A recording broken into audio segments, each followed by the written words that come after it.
days at the stick. From who's got it better than us to brick by brick. It's always the 49ers way, from off-season to game day. Yeah, we talk back. It's the 49ers Cutback.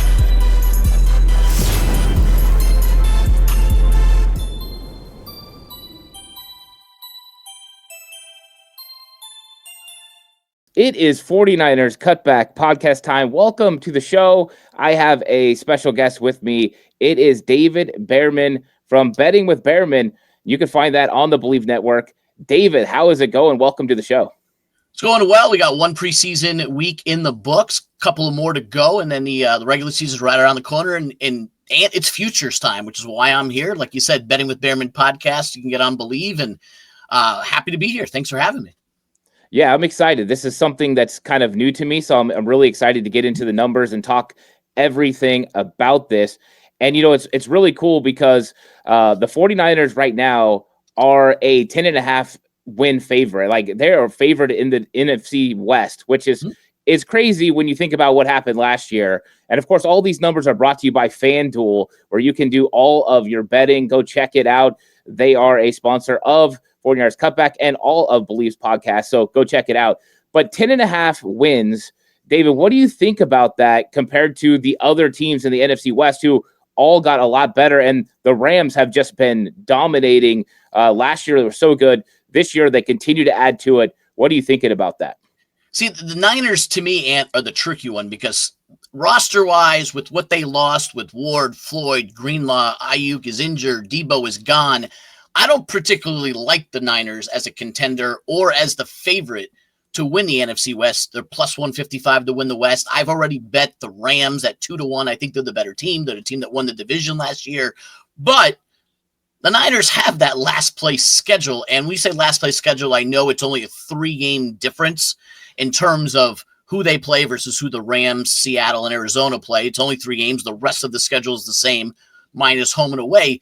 But those 3 games are significant. The Niners are playing the Giants, the Bears, and the Browns, while the Rams, who are second favorite in division, play the defending Super Bowl champion Eagles, the preseason favorite Baltimore Ravens, and the Detroit team everybody thought was going to win the Super Bowl last year. Cardinals get Green Bay, Dallas, and Cincy, and Seattle gets Pittsburgh, Washington, and Minnesota. So the Niners have the easier schedule in that division.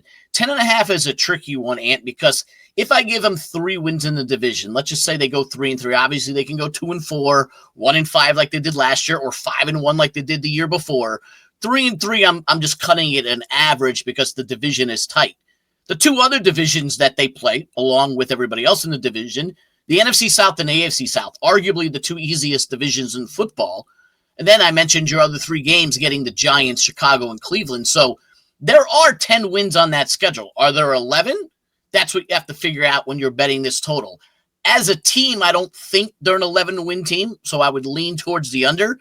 But if you were to go WL right down the board, which is what I like to do before I divide it by segments of NFC South, AFC South, etc., I can make an argument for 11 wins when you have the Colts on your schedule, you have the Saints on your schedule, the Giants, Chicago, Cleveland. Ultimately, what will decide this 10.5 is whether the Niners can win 3 or 4 games in the division and not go 2. If they go 2-4, they're not winning 11 games. If they go 4-2, you can make a case with the rest of the schedule that they can win 11 games. So I'm kind of torn, and I'm going to lean on the fact that I don't really like this roster as much as we liked it 2 years ago. So the lean is to the under, but I would totally understand for those playing the over because of the schedule. As a roster and who they lost, I don't think they're that good. Yeah, is that the biggest concern? Is it more so the 49ers roster and, you know, some of the new blood that they've had to add? They've had to restructure that defensive line. They had to add so many more weapons, and even some of those weapons are up in the air. You're talking DeMarcus Robinson might be suspended for the first 3 games. He's currently in the appeals process. Is that the biggest concern, or is it that the NFC West, you know, teams like the Los Angeles Rams are just so good. They've been getting so much better that it's going to be difficult for the 49ers to do what they used to do, which was sweep the West. It's just so difficult to get wins down in the division, or is it a combination of both?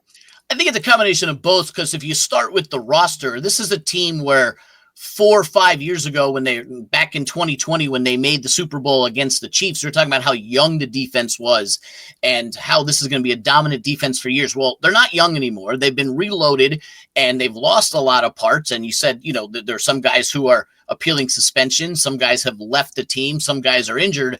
And then when they made the Super Bowl 2 years ago, we're talking about a young quarterback in Brock Purdy is the future, 2 outstanding wide receivers in Ayuk and Debo, both gone or injured and gone. And Christian McCaffrey, the best all-around running back in football, coming off another injury-plagued season. So a lot of question marks on that roster. You lose your 2 best wide receivers, or 1.5 of them. Your quarterback is only in year 3. Your running back's coming off an injury, and your defense has been overhauled and decimated. I think the roster plays a part. As far as the division, I think the Rams are the best team in the division, and they won it all last year. I think Arizona will be better. I'm not sold on Seattle yet because they had the change at quarterback, and I'm not sure exactly what we're going to get there, trading their wide receivers away and DK Metcalf. So they had a lot of overhaul as well. I have them closer to the bottom of the division, but I think the Rams win this one, and we'll have more on that in the Betting with Bearman podcast on Friday, where you will rejoin me in what I call a home and home, and we'll break down the whole betting division. But I look at it as roster is not as good as it was, and the division is tougher. So I don't see this as a Niners team that goes 5-1 in the West, and that's what they did 2 years ago en route to the Super Bowl. If they go 3-3, I think it's a good season for them in the division where they'll compete with the rest of their schedule. 2-4 and 1-5 is a death knell that puts them out of the playoffs. Yeah, I mean, are you surprised to see that the 49ers are betting favorites in the West? I mean, when you looked at it, I thought everybody was going to kind of be on board with the Rams after what the Rams had done last year. Matthew Stafford has still been playing so well. Now we know he's dealing with a little bit of a back issue right now, but they still have Jimmy Garoppolo, a competent backup quarterback. We've seen him win games. Shoot, in San Francisco in 2019, he helped get them to the Super Bowl. Is that a surprise to see the 49ers there? I know the schedule, everyone's saying it's the easiest schedule, but is that still a surprise? It was, and when the division odds first got released by FanDuel and others, that was the first bet I made, was Rams to win the West at plus 200. After that happened, and I was completely surprised, and I did a Betting with Bearman podcast where I said I did not understand how the Niners were the betting favorite in the West, obviously having an easy schedule, but the roster worried me. I thought the wrong team was favored. I made that point in an article and in Betting with Bearman podcast that it's almost like the sports books forgot last year happened. I understand they went to the Super Bowl 2 years ago and had an outstanding season, but last year was a 6-win disaster with injuries everywhere. They've now lost guys from that team. It was almost like, let's put the Niners as favorite and forget last year happened, and I didn't buy that. Now, since then, the odds have gotten closer and closer to the point where the Rams were almost going to be the favorite. It was around 155 to about 160 to 170.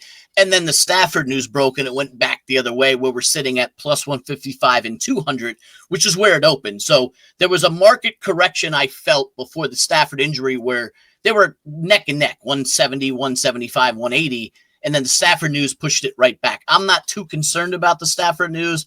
Obviously, he's older, and McVay said he'll be back at practice.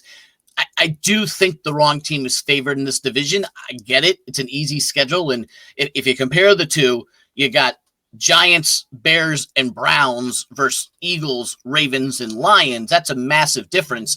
I just have better faith in the Rams winning their division games and their out-of-division games than I do the Niners. Yeah, I always think it's interesting when you look at the schedule. There's the strength of schedule, and you get, the teams that struggled, they get a favorable schedule. And we've seen the 49ers have this benefit them, 2019 especially. 2018 marred by injury. 2019, they go to the Super Bowl because of injuries. And I think when you look at schedule, sometimes that happens. But I also always look at primetime games. And the NFL is also ignoring last year and saying, hey, 49ers are going to have 5 primetime games, and they're going to be, a team to watch again. And I always think that's interesting. But I do think that you're right about there's a lot of question marks for this football team. And one of those big question marks for this football team is Christian McCaffrey. And I want to talk about Christian McCaffrey a little bit because, his total is 950 over under rush yards. I want to know what you think about McCaffrey because I've seen him in person and I kind of want to give some insight on that as well. So when I'm looking at the 950.5, to me, it's simply how many games is Christian McCaffrey going to play? 2 years ago during the Super Bowl run, he went 1,459, which is 500 yards more than what the over-under is today. Last year, he played in 11 games and had 746 yards, which if you average that out over a 17-game season is 1,152 yards. So if he plays, he hits the total of the over 915.5, and you're getting a very soft price because of his injury situation that he's had over the last couple of years. But we know that if healthy, this is a 1,500-yard running back, or even last year, 750 yards, which is half of it because he played in little more than half the games. So I throw it right back to you, Ant. What have you seen? Is he healthy? Is he explosive? Are they going to run the ball? How much are they going to use him? Because if the answer is yes, yes, yes, and a lot, I'm going to pound the 950.5. If it's, well, he still might have some lingering this and he'll this and that, then it's a no play for me. I don't see any case where I would take the under because you can't predict injuries. Sure, last year the under would have hit because he had 746 yards, but he also missed 6 games that you couldn't have projected. So then you say, what do you do with him? To me, it's a stay away. I think you're getting a fantastically low line if your answers are yes, yes, yes, and yes.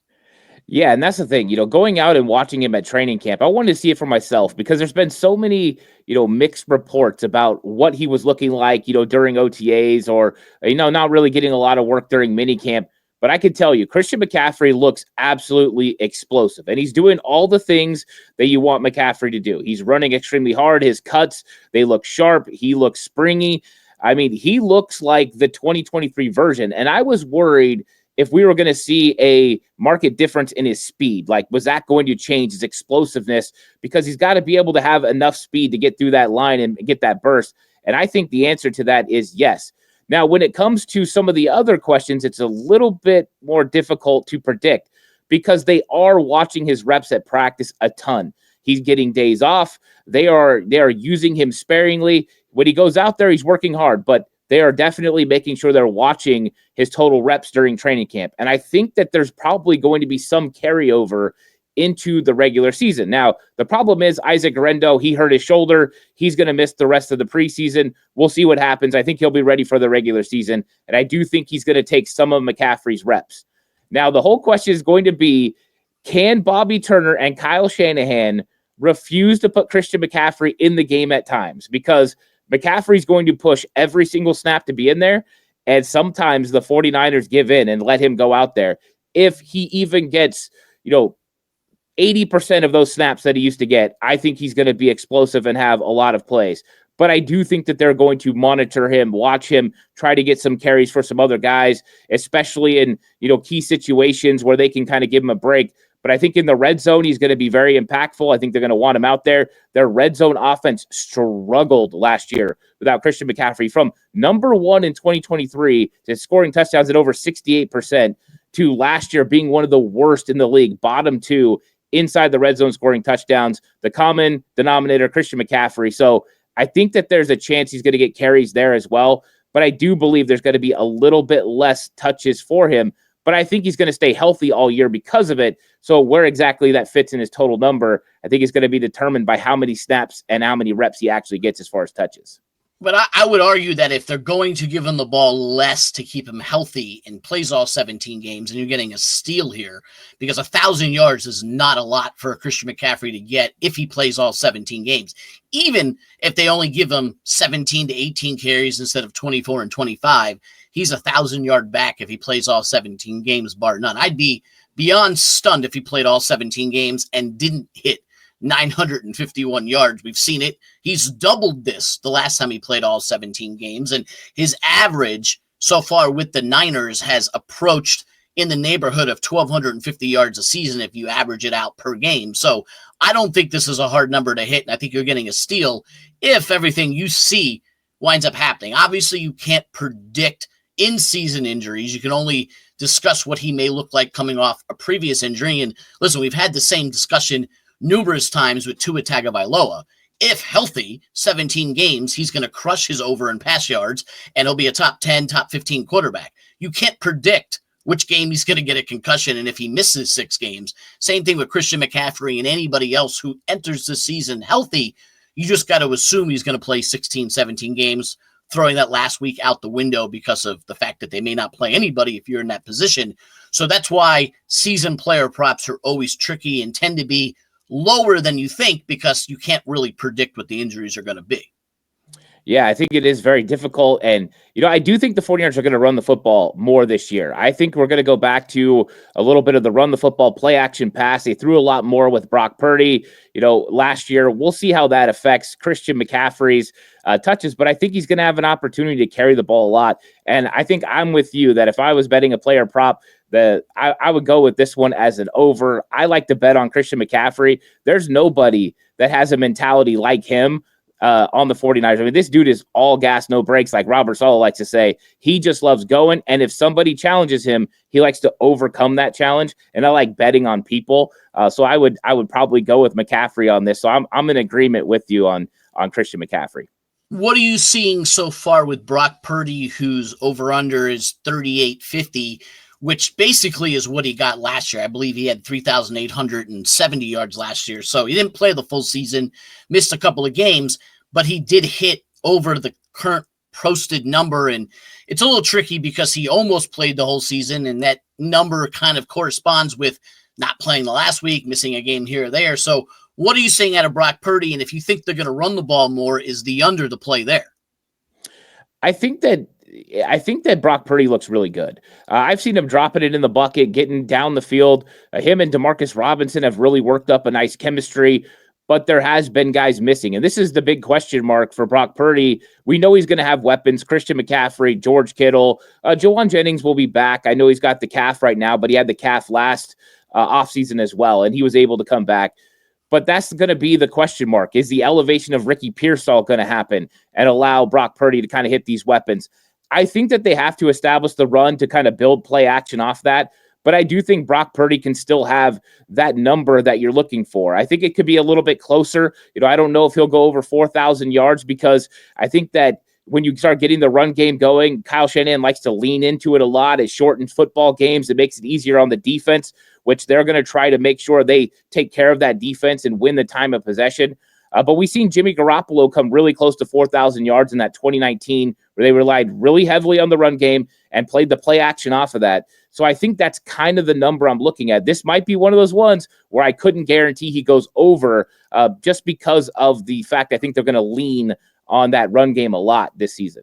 And some of the things that I'll do on Betting with Bearman in the newsletter, which you can find on bearmanbets.com and the Betting with Bearman podcast on Believe, is sometimes a no bet is a good bet. So based on everything you just told me, I wouldn't touch the Brock Purdy line because, Jimmy Garoppolo came close to 4,000 yards and Brock Purdy came close to 4,000 yards, but the number is close to 4,000 yards. And this could legitimately swing based on basically if the Niners are in contention week 18 and he plays week 18, could decide this prop, whereas Christian McCaffrey really comes down to if he's healthy or not. So sometimes a no play is a good play. And I know that's not what people want to hear, but there are 7,000 props at FanDuel Sportsbook to choose from. You don't necessarily have to bet Brock Purdy's over-under, which may be set at the exact number that needs to be set, that you just stay away from it. Yeah, and if you're looking to get a job, you need to go to ZipRecruiter, because finding great candidates to hire can be like trying to find a needle in a haystack. You get too many resumes and not enough candidates with the right skills and experience. But not with ZipRecruiter. ZipRecruiter finds amazing candidates for you fast. You can use ZipRecruiter's pre-written invite to apply message to personally reach out to your favorite candidates and encourage them to apply sooner. Ditch the other hiring sites and let ZipRecruiter find what you're looking for, the needle in a haystack. 4 out of 5 employers who post on ZipRecruiter get a quality candidate within the first day. Try it for free at exclusive web address ZipRecruiter.com/ Again, that's ZipRecruiter.com/audio. ZipRecruiter, the smartest way to hire. And the 49ers are the betting favorites in the NFC West. But what about the NFC? How are they looking, David, as far as NFC? It looks like it says 9-1 for the 49ers. How are you feeling about that? We already know that you're saying Rams win the West. What are you thinking about the NFC overall? Yeah, I'm not picking the Niners to win at 9-1, nor am I picking them to win the Super Bowl at 19-1. I don't think they win the West. It'd be hard for them to make the playoffs if they don't win the West. So maybe the schedule gets them in as a wild card with them having that last place schedule. That being said, the NFC, you got the defending Super Bowl champions in the Eagles. You got the team that was arguably the best regular season team last year in the Lions. I think the Rams are the best team in the West, and they're coming back after taking the eventual Super Bowl champs deep into the fourth quarter, almost pulling off the upset. And let's not forget Jaden Daniels and the Commanders are back off that awesome rookie season and with a first-year head coach and a first-year quarterback. And then we haven't even talked about the other quality teams in the North that have the Packers, who are coming back off of a playoff appearance. Vikings, I don't think will be as good of a 13-win team as they were last year, but they'll be in contention. The Bears are getting better. NFC South, it's still a two-team race with the Falcons and the Bucks. One team will make it, one won't. There's just too many good teams for me to consider the 9-1. Now, the Niners go out and McCaffrey's healthy and Brock Purdy's healthy and they get, Pierce out there and Ayuk comes back and the team wins 11, 12 games and wins the division. They're in it just as much as everyone else, but I don't think that 9-1 price is anything I want a part of. If the price was 15 or 16-1, maybe in like 18-1 where the Packers are and where the Vikings are, I might dabble because of their last place schedule and the fact that they have a coach who's been to the Super Bowl, a quarterback that's been to the Super Bowl, and they got Robert Saleh back on defense where he was when they went to the Super Bowl a few years ago. So I'd be interested in it if it was a longer price, but at 9-1, I'm not playing it. Do you think Robert Saleh coming back to the 49ers has had an impact on how, sports books are looking at the 49ers? Was that a big enough move to kind of sway people to kind of ignore last season and go, you know what, the 49ers might be back a little bit? I think it's a piece of the puzzle. Robert Saleh is not big enough to shift the lines, just like, healthy or not healthy Brandon Ayuk wouldn't be enough to shift the lines or Debo leaving. But the combination of McCaffrey being back, Saleh being back, potentially an easy schedule, and for whatever reason, amnesia from last season is where this is set. I still don't get, and I might be eating my words in 4 months, but I still don't get them being the favorite, having 9-1 odds. I just don't put them as one of the top 10 teams in the NFL, and that's what you're getting with 19-1 to win the Super Bowl is the books are considering them a top 10 team. I don't see it. I've been wrong before, but I just think the division's too tough. I think there's question marks all over the defense and at wide receiver. And do I believe in Brock Purdy? Listen, the guy took a team to the Super Bowl in his first season. Obviously got injured the year. It's tough for me to put them in that position where I think they're going to be a 9-1 shot or win 11 or 12 games. I just don't necessarily see it.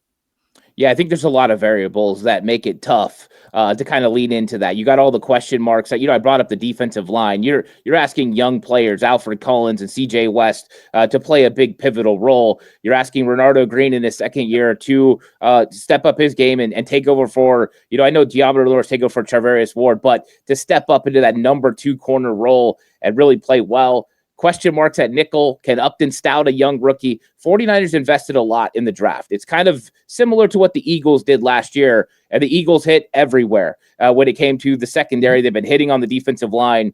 It's definitely a lot if you're going to say, yeah, the 49ers are going to be one of the top 10 favorites. I think it's questionable if they play well, if the young guys step up. Like you said, things can change in a matter of seconds, and these guys can elevate their game, and all of a sudden this team becomes that team. I do say that if they get into the playoffs, they are a little bit dangerous because when you run the football well, and if they're in the playoffs, they play good enough defense. That's a scary team to play against. But you have to get there first.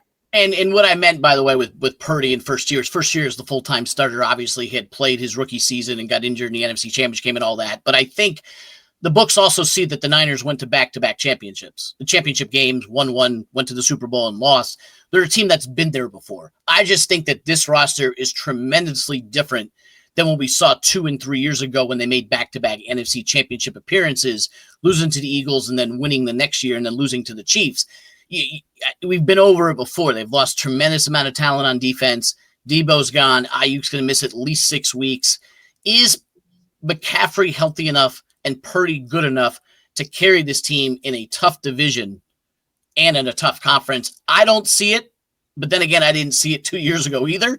And they took the Chiefs to overtime. So, a play that goes one way or another, or a decision off a coin flip that goes one way or another. Sorry for that mention.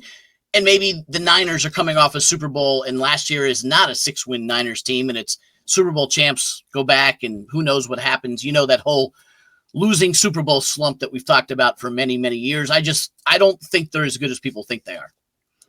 Yeah, that's the great thing about football is everyone has opinions, and then it happens on the field, and we're always surprised by somebody, one team, one player that makes a big time difference. I mean, last year, I think for me, it was the Commanders. You had Jaden Daniels, and we knew he was going to be good, but he was really good, and everything kind of went their way, and they had that big run.